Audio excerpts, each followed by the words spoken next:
can't hear anything. Why am I?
Wow, I'm on a beach in Nova Scotia.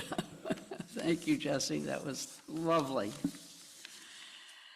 Well, good morning and welcome to the Unitarian Society of New Haven, to those of you who are here in the sanctuary and to those who are joining us online.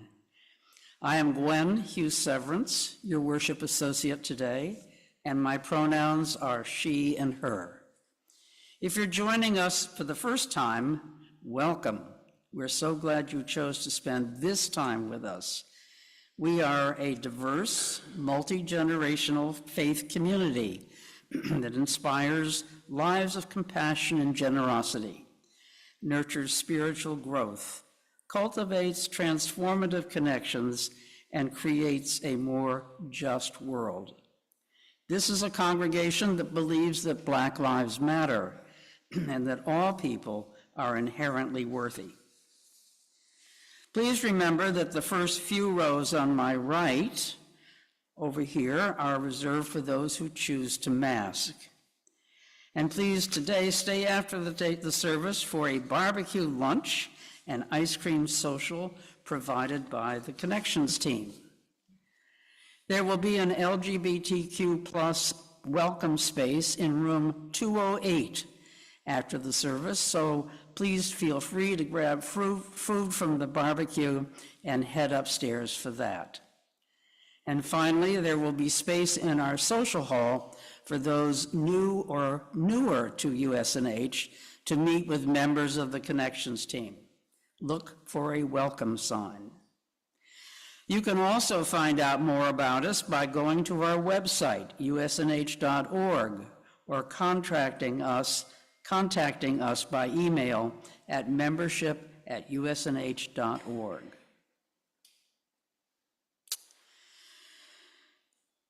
We hold space during our worship each week to remember that amongst us there are always some individuals experiencing difficulty, as well as others celebrating some special happiness.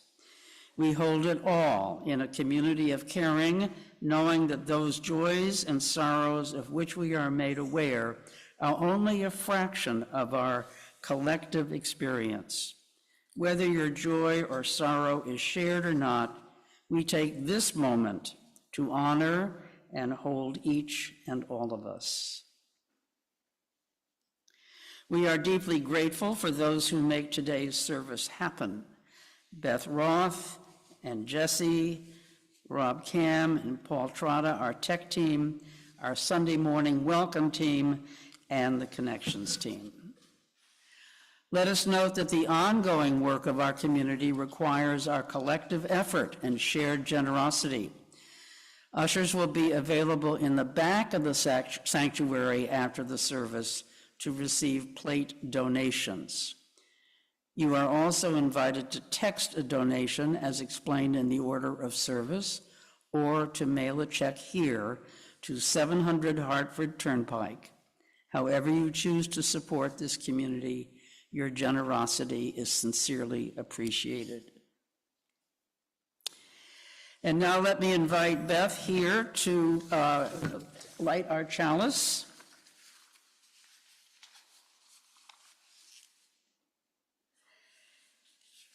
Each morning, we must hold out the chalice of our being to receive, to carry, to give back.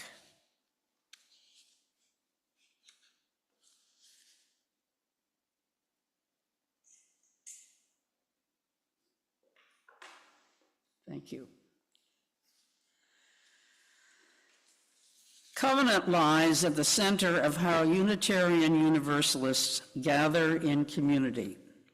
We are united not by a particular set of beliefs, but by the promises we make about how we will be together, how we will treat each other, and how we will seek to mend relationships when we fall short of our aspirations.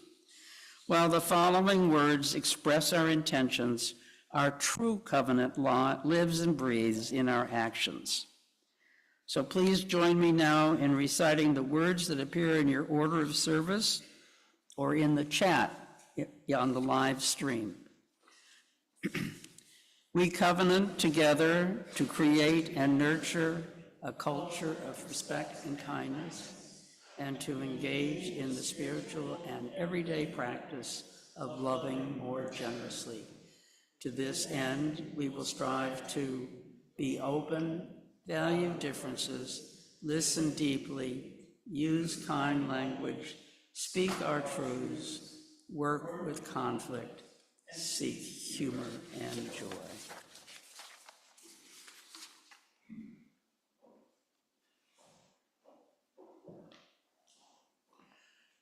Our opening hymn this morning is number 1009. Because it is a meditation, I invited you to remain seated as you sing it. And it has two parts to it. So I'm going to ask that if you were born in the summer months of June, July, or August, that you sing the drone part at the bottom. And if you were born in any other time of the year other than the summer months of June, July, and August, please sing through the melody with me. And I'll get us going here. The drone first. Breathe in, breathe out, droners. Breathe in, breathe out, everybody.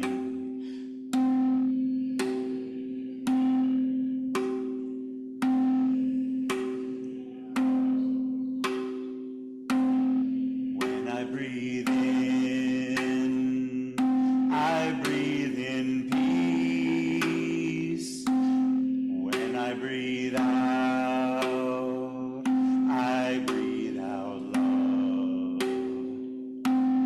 When I breathe in, I breathe in peace. When I breathe out, I breathe out love. When I breathe in, I breathe in peace.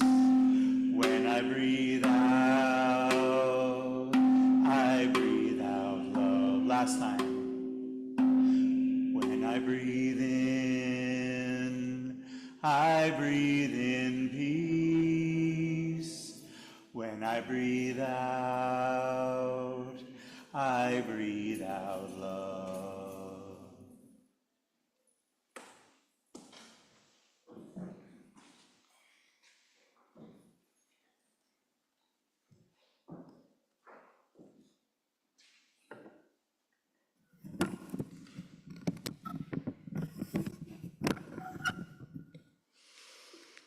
So, good morning. At this point, I'm just going to introduce a short meditation.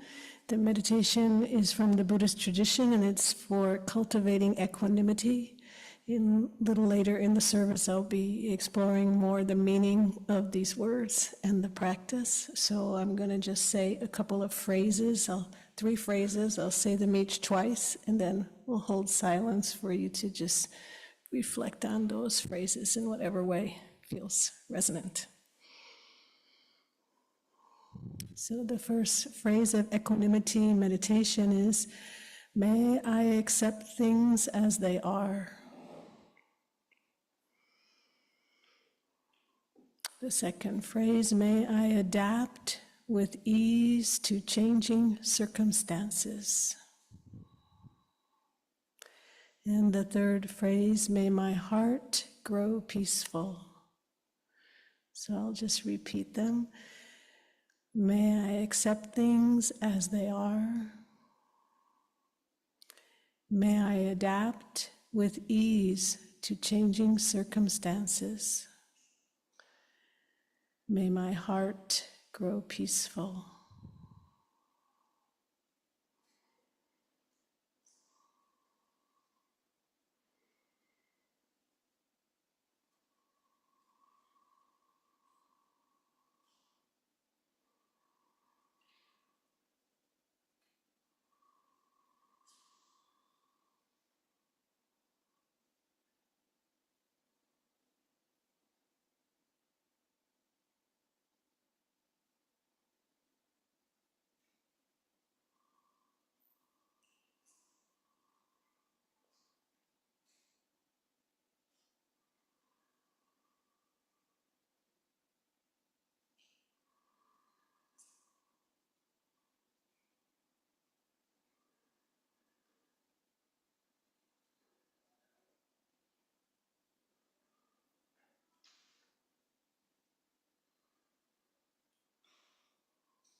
This is a reading from Loving Kindness, the Revolutionary Art of Happiness by Sharon Salzberg.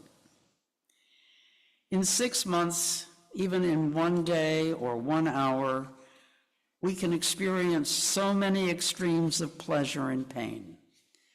The question is, how can a human heart, my heart, your heart, absorb the continual, unremitting contrasts of this life without feeling shattered and thinking that we cannot bear it? The Buddha said that our hearts can wilt as a flower does when it has been out in the sun too long. Have you ever encountered this feeling? In Pali, equanimity is called upekkha, which means balance, and its characteristic is to arrest the mind before it falls into extremes. Equanimity is a special stillness of the mind, a radiant calm that allows us to be present fully with all the different changing experiences that constitute our world and our lives.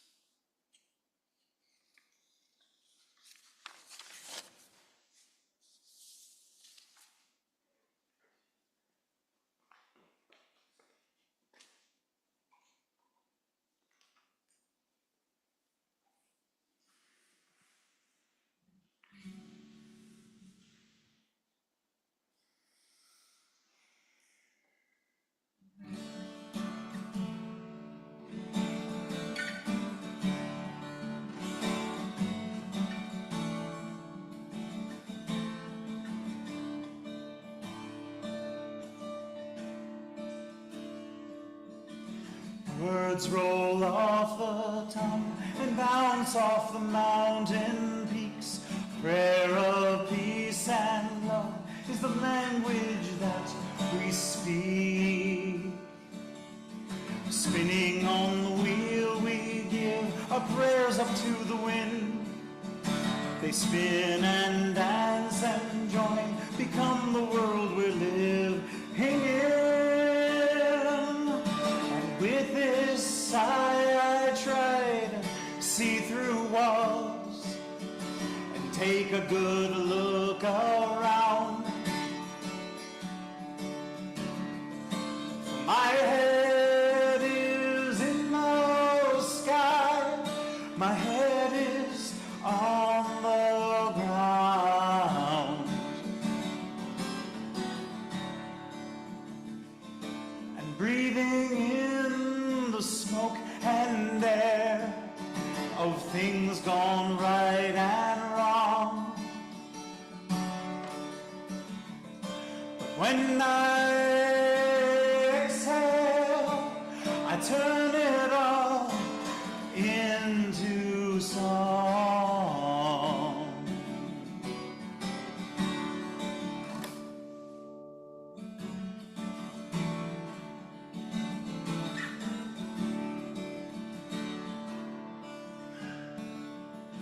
The austerity of the waterfall is to sing the world to sleep. But we all gain emotion when the water's crystal deep. In waking we gain a lesson, how to move and yet stay still. Like trees we stand yet to the wind, we give the fruit of goodwill. And with this eye I try to see through walls and take a good look around. For my head is in the sky, my head is on the ground.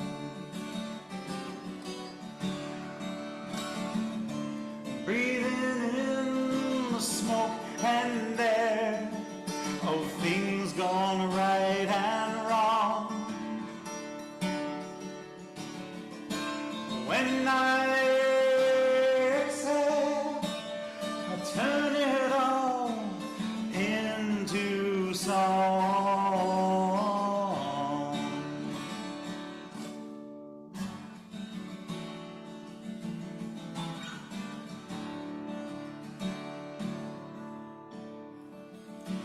Old Mother Spider spins her web, in the center finds her place. I see her home reflected when I gaze into each face. And I see you, and I see me. I see the mountain and I see dust. But when we find a center, there's only one of us. And with this, I try to see through walls and take a good look around. For my head is in the sky, my head is on the ground.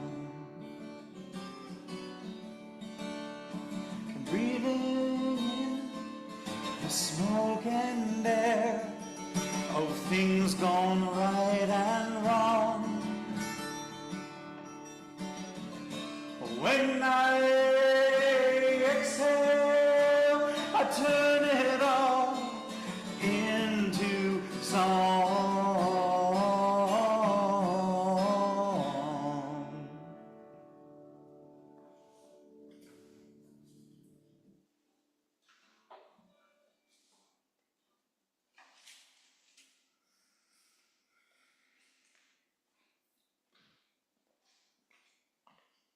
Thanks, Jesse. Good morning again. My name is Beth Robbins Roth, and I've been engaged personally with Buddhist teachings and meditation practices for going on 40 years. I can say that since I have all the gray hair to prove it. And I've been teaching Buddhism and meditation here at this USNH congregation since January of 2000. So I'm grateful for the opportunity this morning to share an exploration of equanimity. I often start by going to the dictionary. This is Webster's dictionary. It says equanimity means evenness of mind, especially under stress. It offers a synonym composure, and then says equanimity is right disposition, balance. So I think having the word balance is interesting because in the Pali language, the word for equanimity, upekkha, literally means a balancing of energy. It's made of two root words, which together mean to look over, as in to look over the whole situation or see the big picture. This is a state of mind and heart that we can actively cultivate as a meditation practice and also as an attitude that we can attempt to bring to daily life. Equanimity also can be experienced in the body as a felt sense of calm and ease. I'm going to return to the final sentence of the reading that Gwen shared a few minutes ago from Sharon Salzberg. Equanimity is a spacious stillness of the mind, a radiant calm that allows us to be present fully with all the different changing experiences that constitute our world and our lives. I think most of us are very familiar with these changing circumstances, but I'll just review the most obvious ones. For starters, that our bodies grow and change, our bodies age, our bodies get sick, our bodies get injured, eventually our bodies die. As if that wasn't enough, our thoughts and emotions are constantly changing, often in unexpected ways and usually of their own accord. And then, of course, there's the ups and downs of our relationships and everyday life experiences. As if that isn't enough, to remember that everyone we come into contact with is also experiencing constant change, otherwise known as impermanence. and the larger world around us is constantly changing. Thich Nhat Hanh, the renowned Vietnamese Buddhist master, peace activist, prolific author, he reminds us that it is not because of impermanence per se that we suffer, not because things are always changing that we suffer, but rather we suffer because we often want what's impermanent to be permanent. The Buddha taught about change and impermanence as being the essential nature of human life. He described what he called the 8 vicissitudes, or 8 worldly winds of human experience. These are 4 pairs of opposites, conditions that are constantly changing throughout our lives. You, like me, may, as I read this list of 4 opposites for each pair, you may prefer one of them to the other, but here they are. Gain and loss, fame and disrepute, praise and blame, pleasure and pain. Because these 8 worldly winds blow constantly, we really cannot make our happiness dependent upon them, but rather seek a deeper contentment that can be largely untouched by these changing conditions. Thus, we can maintain some sense of equanimity, as in balance or peacefulness or steadiness or calm, amidst all the changes that we inevitably experience. This is from Sharon Salzberg, again, going into a little more detail about what equanimity is. And she says, equanimity's strength derives from a combination of understanding and trust. It is based on understanding that the conflict and frustration we feel when we can't control the world doesn't come from our inability to do so, but rather from the fact that we are trying to control the uncontrollable. We know better than to try to prevent the seasons from changing or the tide from coming in. Following autumn, winter comes. We may not prefer it, but we trust it because we understand and accept its rightful place in a larger cycle, a bigger picture. Can we apply this same wise balance to the cycles and tides of pleasant, unpleasant, and neutral experiences in our lives? So I'm reminded when I talk about this of a New Yorker cartoon that I saw some years ago. There was a middle-aged couple at a cocktail party. They each had a drink in their hand and they were chatting with someone they just met, and the woman says, "We thought it was a rough spot, but it turned out to be our life." And to get a sense of how difficult it is to remain balanced or have some equanimity in the constantly changing circumstances and emotions of our lives. My teacher, Jack Kornfield, shares this contemporary story. He says, if you can sit quietly after difficult news, if in financial downturns you remain perfectly calm, if you can see your neighbors travel to fantastic places without a twinge of jealousy, if you can happily eat whatever is put on your plate and fall asleep after a day of running around without a drink or a pill, if you can always find contentment just where you are probably a dog. And I say that with all due respect. I love dogs. So despite how rare inner peace might be, the Buddha taught that inner peace is actually the natural state of our being. This inner peace is always present, just like the sun is always shining. But the clouds of changing weather seasons of our mind, heart, body, spirit, relationships, community, world, and planet can so often obscure our natural and ever-present state of peace. So I'm going to just return here to the phrases that I introduced a few minutes ago in the silent moments of equanimity meditation, and then explore the meaning of these words. So this is adapted. You see different translations into English of these phrases, like many other things. And the ones that I use, the sentences I use when I do this meditation, when I teach it, are, may I accept things as they are. May I adapt with ease to changing circumstances. Some people say, may I adapt with grace to changing circumstances. May my heart grow peaceful. And I've learned to be pretty pragmatic, I think, as opposed to idealistic in my understanding of Buddhist teachings and in my own adaptation of the meditation practices. So for me, when ease or inner peace feels impossible, I say, may my heart grow peaceful somehow.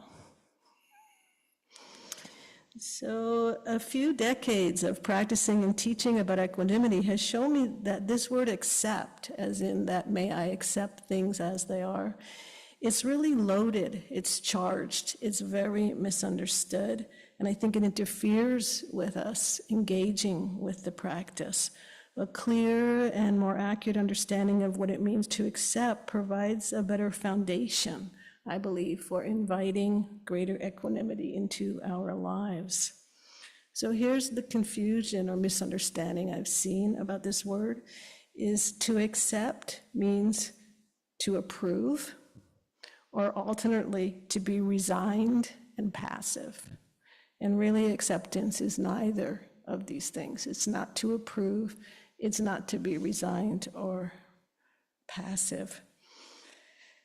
The word accept in the dictionary comes from the Latin verb accepere, which means to receive. And the first definition of accept is to receive with consent, or to receive willingly.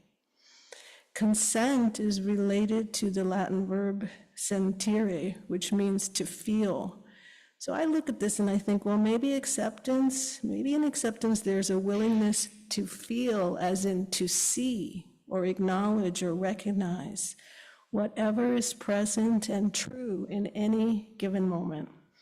And we can easily substitute one of these words for the word accept in the meditation phrase. For example, may I see things as they are, or may I recognize things as they are. Gavin Harrison, in his book In the Lap of the Buddha, writes, on a planet that seems so busy and distracted, a clear awareness of what is true is a priceless gift that we give ourselves, others, and our world. I've also seen or experienced that to see clearly what is true, to consent to receive what is present, can be pretty challenging. When I attempt to practice this, I encounter sometimes resistance, sometimes aversion, sometimes rejection of whatever it is that I'm receiving. So I've redefined acceptance for myself. I call it the art of non-rejection. This helps me to differentiate acceptance from approval. To accept is not to approve or disapprove. It's not to like or dislike. It's simply to see clearly, to recognize and acknowledge what is present. I remind myself over and over again, acceptance is a process, it's a practice, it's a skill. I don't have to do something special or achieve something impossible. I just need to practice the art of non-rejection. If I can practice not rejecting whatever is true and present in myself, in my life, in other people, in the world, I figure, okay, I'm making a little progress. I'm learning to accept. I think we all know, in some level, it really takes a lot of energy to reject or resist experience, to reject, resist what is true, what is present. But we're so used to doing this that we rarely feel the energy being expended. we don't necessarily feel how drained we're becoming. Ajahn Chah, a Thai meditation master from the last century, he said, most people are at war with what is. To meditate is to practice stopping the war. I paraphrase this. I say to myself, to practice meditation, especially to practice equanimity, is to cultivate the art of replacing war, battle, and struggle with a ceasefire. Sutra Malioni, in her book Feeding Your Demons, says every battle that we have within ourselves is tying up resources that could be put to far better use. I kind of elaborate on what she said, and I add, when we are able to accept the energies that were bound up in the battle against reality get freed up, our minds and hearts become more spacious and pliable, and there finally are new possibilities. One of my favorite teachers, Gregory Kramer, he has a simple way of saying what acceptance is. This is from his book, Insight Dialogue, The Interpersonal Path to Freedom. And he says, quote, accepting is to the mind what relaxing is to the body. It is how the mind relaxes. And he goes on to say, such acceptance is an inherent quality of mindfulness. It has only been obscured by our habits of tension. The mind that can accept is more stable than a mind that grasps or pushes away. It can rest in the flow of ever-changing experience. Such a mind is adaptable enough to dwell in the unfolding moment. So I want to now look at how acceptance is different from resignation. What I just spoke about was how it's different from approval. The Tibetan monk and teacher and author Yongey Mingyur Rinpoche, in his book In Love with the World, emphatically says, acceptance and passivity have nothing to do with each other. And I want to give an example of this. This actually was just a little anecdote that happened in this building many years ago. In a class I was teaching, a meditation class, and there was a part of the class where people leave the room and we do 10, 20 minutes, 30 minutes of walking meditation in the hallways. And those were the years when we had access even to the basement, here the lower level, and the people go outside to the parking lot. And this woman in the group, she came back in and she said, while I was doing walking meditation in the hallway downstairs, I saw a leak in the ceiling. She said, I'm not going to accept it. I'm going to do something about it. And she said, I'm going to report it to maintenance so that it can be fixed. And it's great that she saw it, that she's reporting it to maintenance so it can be fixed. The point that I want to make is that's how we use the word accept sometimes. Like, I'm not going to accept it. In other words, I'm not going to be passive or resigned and just leave this leak in the ceiling. I'm going to do something about it. And I think there's millions of other examples we could cite from our daily lives where we might think, should I accept this, which means to do nothing about it, or should I not accept it and try to do something about it? The it could be a leak in the ceiling. The it could be a quality of myself I don't like, someone else's bad habit or behavior, a malfunction with a material object, a problem or conflict in a relationship, an injustice in my workplace or community, or the it could be hatred and war and violence in the world. The list is truly endless. So I just want to clarify what might be helpful in attempting to distinguish acceptance from resignation or passivity is to consider acceptance as an internal shift, a process that goes on inside of us to change our perspective or our stance towards something or someone. It doesn't mean to do nothing, nor does it imply that we must do something in terms of our speech or our actions or behavior. It just means we're correctly perceiving reality, and from there can assess what our choices are as to how to relate to the reality that we're perceiving. In my mind, choice is about freedom.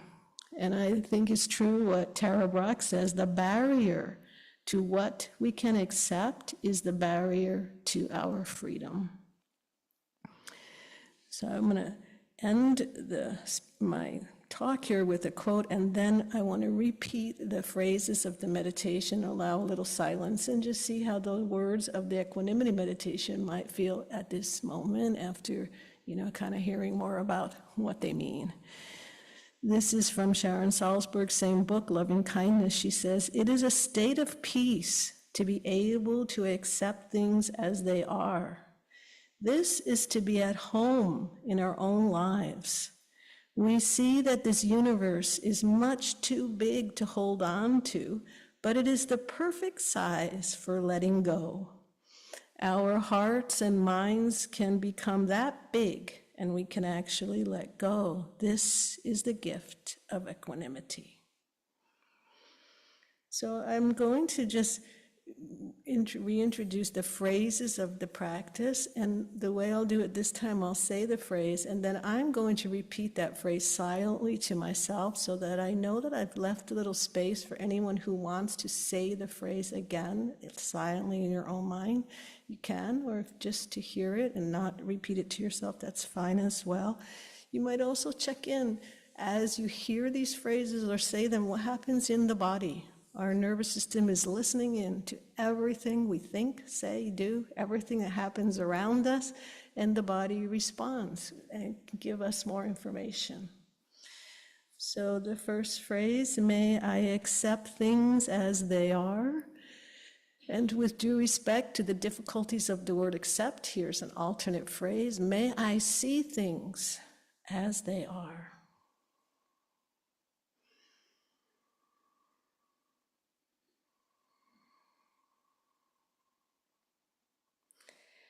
May I accept myself as I am. This body, this mind, these emotions, these behaviors, and this history. Or we can say, may I see myself exactly as I am. This body, this mind, these emotions, these behaviors, this history.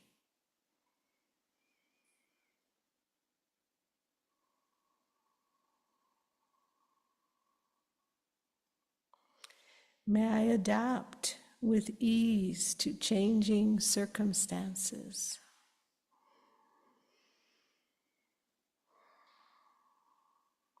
May my heart grow peaceful.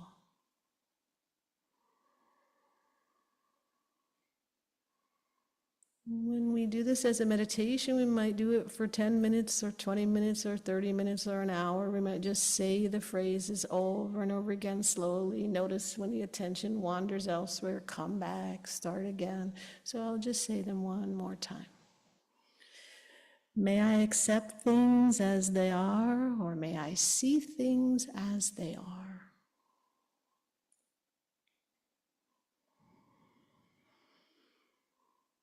May I accept myself as I am. May I see myself as I am. This body, this mind, these emotions, these behaviors, this history.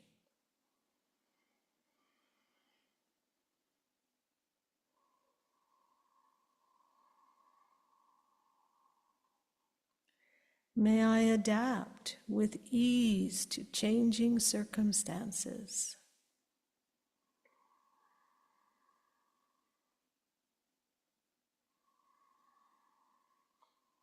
May my heart grow peaceful.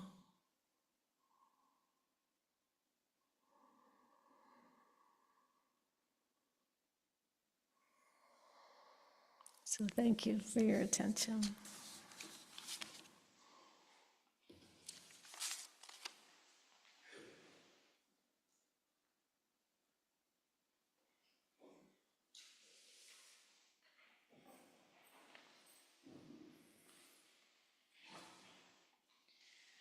Find myself looking very much forward to returning home after today's service and passively non-rejecting several DIY projects that are waiting for me there.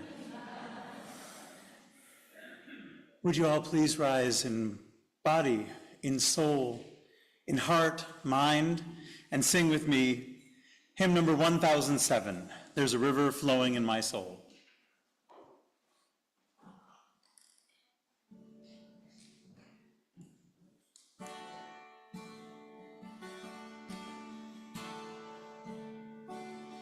There's a river flowing in my soul. There's a river flowing in my soul. And it's telling me that I'm somebody. There's a river flowing in my soul and in my heart. There's a river flowing in my heart. There's a river flowing in my heart. And it's telling me that I'm somebody. There's a river flowing in my heart and in my mind. There's a river flowing in my mind. There's a river flowing in my mind. And it's telling me that I'm somebody. There's a river flowing in my mind and in my soul. There's a river flowing in my soul. There's a river flowing in my soul. And it's telling me that I'm somebody. There's a river flowing in my soul. There's a river flowing in my soul.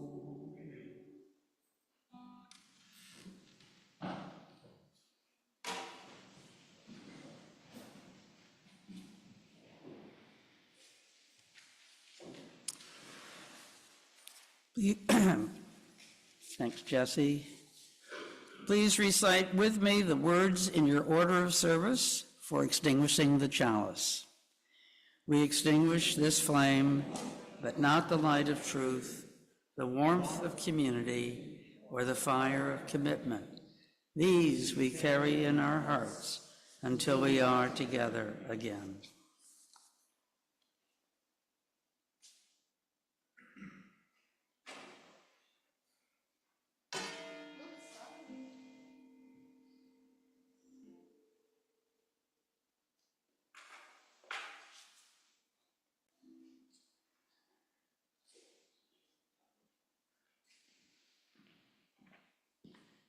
So in a few moments, we'll all be leaving the sanctuary, walking with our feet.